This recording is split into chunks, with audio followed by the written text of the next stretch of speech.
नमस्कार दोस्तों, स्वागत है आपका स्टडी आईक्यू में। आज हम लोग एक बहुत ही दिलचस्प चर्चा करने वाले हैं। इंडिया की फॉरेन पॉलिसी से रिलेटेड डिस्कशन होगा। ये हम जानते हैं कि अभी कुछ ही दिनों में G7 की एक समिट होने वाली है, तो हम यहां पे बात करेंगे how G7 is an opportunity for India to expand its ties with the west. ये बहुत ही जरूरी चर्चा होगी, specially exam point of view से। अगर आप यूपीएससी सिविल सर्विस एग्जामिनेशन की तैयारी कर रहे हो तो this becomes very important topic for you for GS paper 2, जहां पे इंटरनेशनल रिलेशंस के सवाल आते हैं, किस तरह से हमारी फॉरेन पॉलिसी होनी चाहिए टुवर्ड्स द डेवलप्ड कंट्रीज। इसके अलावा अगर आप political science and international relations के छात्र हैं, ये आपका ऑप्शन है, तो this is a very important discussion for you. This article was written by C Raja Mohan, who is a proponent towards maintaining better relations with G7। आप देख सकते हैं यहां पे द G7 अपॉर्चुनिटी। तो क्या रहेगा हमारा एजेंडा इस पर्टिकुलर डिस्कशन का? सबसे पहले तो हम लोग देखेंगे G7 समिट के बारे में, उसके बारे में कुछ इंपॉर्टेंट इंफॉर्मेशन लेंगे। उसके बाद हम लोग बात करेंगे why this G7 summit is very very important for us from the perspective of first the developed countries. यानी कि हम लोग बात करने वाले हैं ये क्यों इतनी जरूरी समिट है यूएस के लिए, यूके के लिए और दूसरी G7 डेवलप्ड कंट्रीज के लिए। और उसके बाद हम लोग इंडिया स्पेसिफिक बातें करेंगे क्यों ये समिट इतनी ज्यादा जरूरी है इंडिया के लिए भी। और we will end our discussion on a very positive speculative note कि क्या इंडिया को G7 की तरफ रुख करना चाहिए या नहीं, और उसकी पोटेंशियल प्रॉब्लम्स क्या हो सकती है आगे चल के। तो let us begin this discussion. To get this information stay tuned with me. I am your friend Rahul Saygaonkar. अगर आप मुझे फॉलो करना चाहते हो you can follow me on these IDs. और अगर आप सिविल सर्विस एग्जामिनेशन की तैयारी कर रहे हैं तो आपके लिए हमारे पास स्मार्ट कोर्स बना है। घर बैठे आप सेफली प्रिपेयर कर सकते हो through this smart course. Curated content which is available for prelims, mains, essay, current affairs. A lot of content is there. Just visit the details that are given here to avail the services. चलिए पहले खबर के बारे में बात करते हैं. Why we are discussing this? You can see that the news is G7 summit is going to take place in UK in 2021. ये डायरेक्टली उस वेबसाइट से है G7 the UK summit. आप यहां पे देख सकते हो UK has taken the presidency of G7 in 2021. और यहां पे आप देख सकते हो कि कहां पे ये समिट होने वाली है। समिट होने वाली है कार्बिस बे कॉर्नवाल में ऑन जून 11 टू जून 13 2021। तो सबसे पहले आप मुझे बताइए why this is happening in Cornwall in UK. Cornwall UK में आता है, तो ये क्यों हो रही है? आप ये मत जवाब दीजिए कि यूके की सरकार ने डिसाइड किया तो इसीलिए हो रहा है, नहीं। Just tell me the symbolism behind why it is being held in Cornwall. There is a very interesting note that you will find here. अब इसके अलावा देखिए, जब भी हम लोग G7 की बात करते हैं, मैंने आपको पहले भी ये एक्रोनिम बताया था। You can remember the G7 countries by the acronym JUICE GF, right? There is Japan, there is USA, there is Italy, there is Canada, E for England. आपको बस याद रखना है GF, we all know the acronym for GF, ground floor, right? So Germany and France are the other members. तो G7 countries तो है ही ये। आपको ये याद रखना है कि G7 पहले G8 था एक्चुअली, लेकिन रशिया यहां से हट चुका है। जब से रशिया ने क्रीमिया का इशू छेड़ा है, जब से उन्होंने क्रीमिया को ऑक्युपाई किया, तो यहां से it has become -1, that is G7। अब इस साल के G7 समिट की बहुत ही इंटरेस्टिंग इंफॉर्मेशन है। इस साल यूके की प्रेसिडेंसी है और यूके ने इस बार दूसरे कंट्रीज को भी इन्वाइट किया। कौन सी कंट्रीज है? ऑस्ट्रेलिया है, इंडिया है, साउथ कोरिया है और साउथ अफ्रीका है, guest countries at the G7 summit. तो बहुत ही इंटरेस्टिंग चीज है। अब सवाल ये उठता है कि क्या इंडिया इसमें पार्टिसिपेट कर रहा है? Yes, prime minister is not going directly, but perhaps there will be a digital participation by Prime Minister Narendra Modi in this particular summit. So this is going to be very very important summit which is going to take place in the Cornwall region, which will eventually shape how the entire political situation will evolve in the upcoming years, क्योंकि situation काफी critical है अभी। अब बात करते हैं कि क्यों ये समिट बहुत जरूरी है। देखिए ऑब्वियसली चीज है, why it is very very important, because of the covid pandemic. Covid pandemic ने पूरे विश्व को प्रताड़ित कर रखा है, not just India. It is affecting entire world. It has affected, I would say, the G7 countries, almost all the countries of the world. अब इन सब के बीच क्या हो गया? It has hampered the world economy. तो इस वर्ल्ड इकोनॉमी को किस तरह से बैक ऑन ट्रैक लाना है, उसके लिए भी ये समिट बहुत ज्यादा जरूरी हो जाएगी। अब यहां पे अगर आप बात करेंगे स्पेसिफिक कंट्रीज की, देखिए अगर मैं यूरोपियन यूनियन की बात करूं, yes, European Union and perhaps even United States for that matter, they have been grappling through issues. देखिए ये जो G7 कंट्रीज है, इनकी ऑलरेडी इकोनॉमीज काफी ज्यादा प्रॉब्लम से गुजर रही थी। अभी नहीं, कोविड-19 का पैंडेमिक तो अभी आया, लेकिन उससे पहले भी प्रॉब्लम से गुजर रही थी। ऑलमोस्ट एक दशक के पहले की अगर हम लोग बात करें, देखिए अगर हम लोग 2007-8 की बात करें, यूनाइटेड स्टेट्स में रिसेशन आया, उसकी वजह से पूरे विश्व में इंपैक्ट हुआ। तो पहले 2008 का रिसेशन, उसकी वजह से इनकी इकोनॉमी डाउन है। फिर 2013 में हम लोग बात कर सकते हैं स्पेसिफिकली ईयू में recession, predominantly in some countries where they were not maintaining economic frugality, तो वहां पे हम लोगों ने देखा कि ईयू में भी काफी ज्यादा प्रॉब्लम्स चल रही थी। इसके बाद अगर हम लोग 2014 के बाद देखिए, इनके रिलेशन जो है डेवलप कंट्रीज के, G7 कंट्रीज के विद रशिया, उसके साथ क्या हुआ, स्पेशली जो क्रीमिया का विवाद हुआ, क्रीमिया के विवाद के बाद रशिया के रिलेशंस इन सारे कंट्रीज के साथ संबंध अच्छे नहीं है। और अगर हम लोग बात करें स्पेसिफिकली यूरोपियन पावर्स की, जिसमें हम लोग बात कर सकते हैं जर्मनी, फ्रांस, इटली और यूके की, इंग्लैंड की, तो ये कंट्रीज रशिया के ऊपर बहुत ज्यादा निर्भर है फ्रॉम एनर्जी सिक्योरिटी पर्सपेक्टिव। तो ऑलरेडी प्रॉब्लम्स चल रही थी पिछले एक दशक से, अभी इस कोविड-19 पैंडेमिक ने बहुत ज्यादा प्रॉब्लम्स क्रिएट कर रखे। तो इसीलिए this summit is very very important, how the global economic order will be shaped up by this developed countries. So very very important discussion. इसके अलावा अगर हम लोग स्पेसिफिक कंट्रीज की बात करें, देखिए यूनाइटेड स्टेट्स की बात तो बनती है। United states the strongest country in the world perhaps, right, currently being challenged by China, yes obviously. अगर हम लोग इनके बारे में बात करें, इनकी foreign policy under Donald Trump it was protectionist, यानी कि इनवर्ड लुकिंग। अमेरिका को इन्होंने ग्लोबल रोल से पीछे लिया था, अमेरिका के सोल्जर्स को वापस लिया, अमेरिका की टैरिफ वॉर में चले गए, China US trade war, we know about that. So more of a protectionist foreign policy was followed by Donald Trump. But जनवरी से नए राष्ट्रपति आए हैं, दैट इज जो बाइडेन। अब जो बाइडेन की पॉलिसी है कि he is going to make United States a leader of the world again, right, इन्होंने ये कह दिया। और इसके साथ ही साथ पर्सनली जो बाइडेन के लिए ये काफी इंपॉर्टेंट समिट रहेगी। क्यों?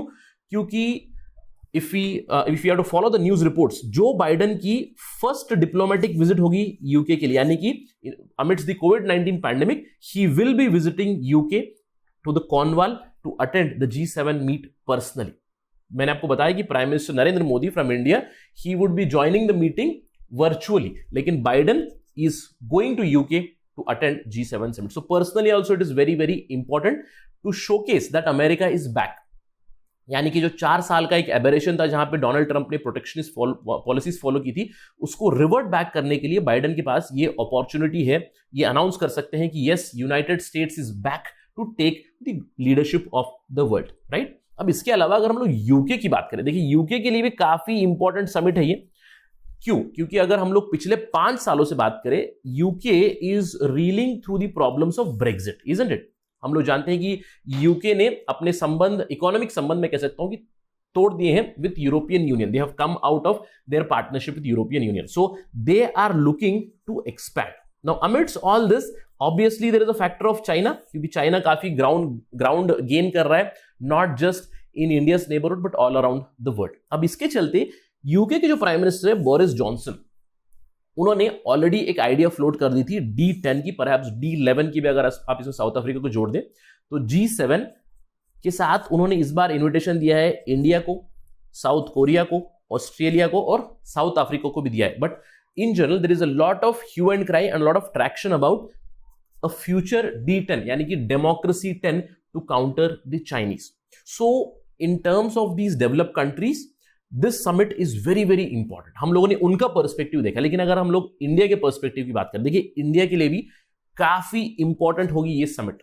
Yes, we are attending virtually, but जिस तरह के हमारे संबंध चल रहे हैं चाइना के साथ, स्पेशली अगर हम लोग 2020 की बात करें, जहां पे इंडिया और चाइना के बीच गलवान वैली में एक क्लैश हुआ, India China relations are perhaps at the nadir right now. China is continuously being assertive, not just with India but in South China Sea, it is being assertive with Japan, it is being assertive with USA also to a large matter, क्योंकि trade war तो चल ही रहा था पिछले कई सालों से। और अगर आप कंटिन्यूटी देखें, डोनाल्ड ट्रंप की सरकार ने टैरिफ जरूर लगाए थे चाइना पे, लेकिन उन टैरिफ्स को बाइडेन ने नहीं हटाया, right, which is very very interesting to see. अब इसके अलावा अगर हम लोग बात करें चाइना के एंगल से, इंडिया को काफी फायदा है टुवर्ड्स इवोल्यूशन और towards development of quad architecture. अब आप G7 कंट्रीज को देखिए, G7 कंट्रीज में there is already Japan, right, there is USA who are a part and parcel of this quad. और इस साल की G7 समिट में उन्होंने ऑस्ट्रेलिया को भी इन्विटेशन दिया है। So perhaps an evolution of Quad can take place here. इसके अलावा ग्लोबल इकोनॉमिक ऑर्डर ये लोग फ्रेम कर सकते हैं, किस तरह ग्लोबल इकोनॉमिक रिकवरी ला सकते हैं हम लोग अमिड्स दिस कोविड-19 पैंडेमिक, ये बहुत ही जरूरी डिस्कशन होगा इंडिया के पर्सपेक्टिव से भी। इसके अलावा क्लाइमेट चेंज डिस्कोर्स से इंडिया को काफी मदद मिलेगी इन terms of funding, in terms of technology transfer, right. इसके अलावा अभी फिलहाल तो कोविड-19 पैंडेमिक चल रहा है, लेकिन is this going to be the last pandemic? Nobody knows. So for future pandemics also we need the help of these G7 countries, क्योंकि अगर हम लोग इंडिया की हेल्थ इंफ्रास्ट्रक्चर के बारे में बात करें, इंडिया की हेल्थ स्टेटस के बारे में बात करें, we do know we have suffered a lot during this COVID-19 pandemic, isn't it?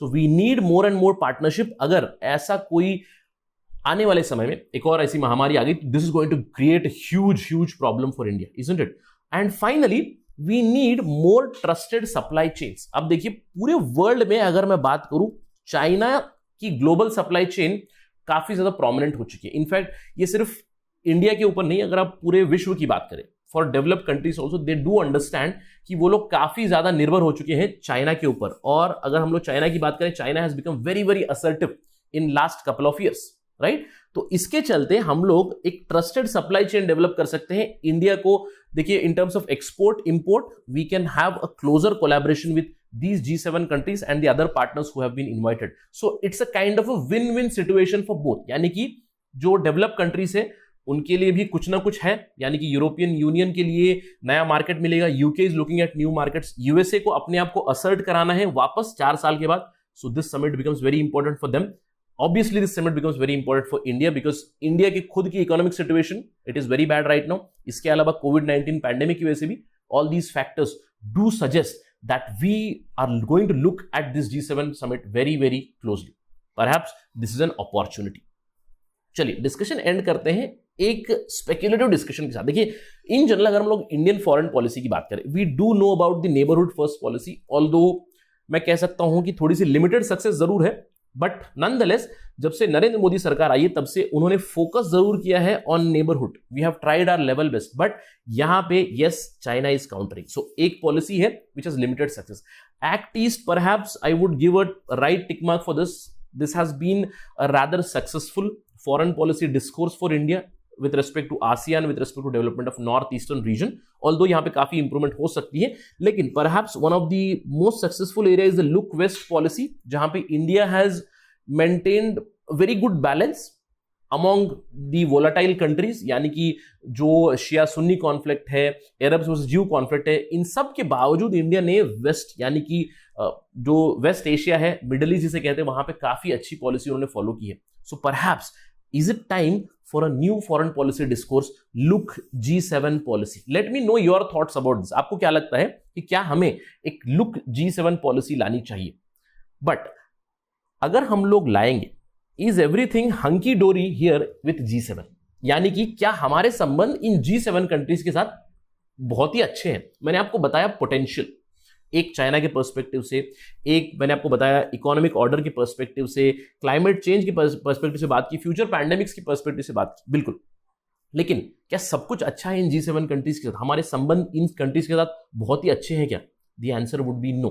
क्योंकि अगर हम लोग बात करें, देखिए WTO पे हमारे संबंध इनके खिलाफ है, specially with respect to the subsidies, the agreement on agriculture. अगर हम लोग बात करें UNFCCC के बारे में, इंडिया की जो स्टैंड पॉइंट है कि कॉमन बट डिफरेंशिएटेड रिस्पॉन्सिबिलिटी, उसके भी खिलाफ रहे हैं बहुत सालों तक ये develop countries, but right now they are coming around.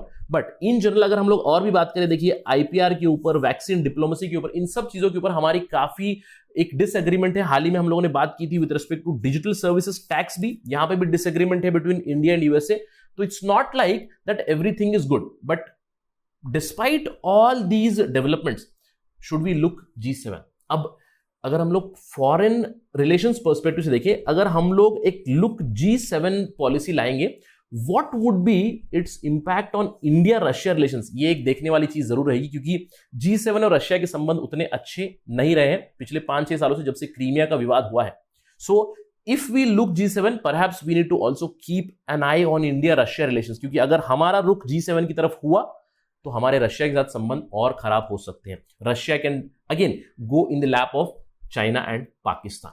So we need to keep an eye on this, but nonetheless, from an academic point of view, do let me know, should we look for G7, or is a look G7 policy developing in India? That is it right now from my side on this part of discussion. Thank you for watching. Jai Hind.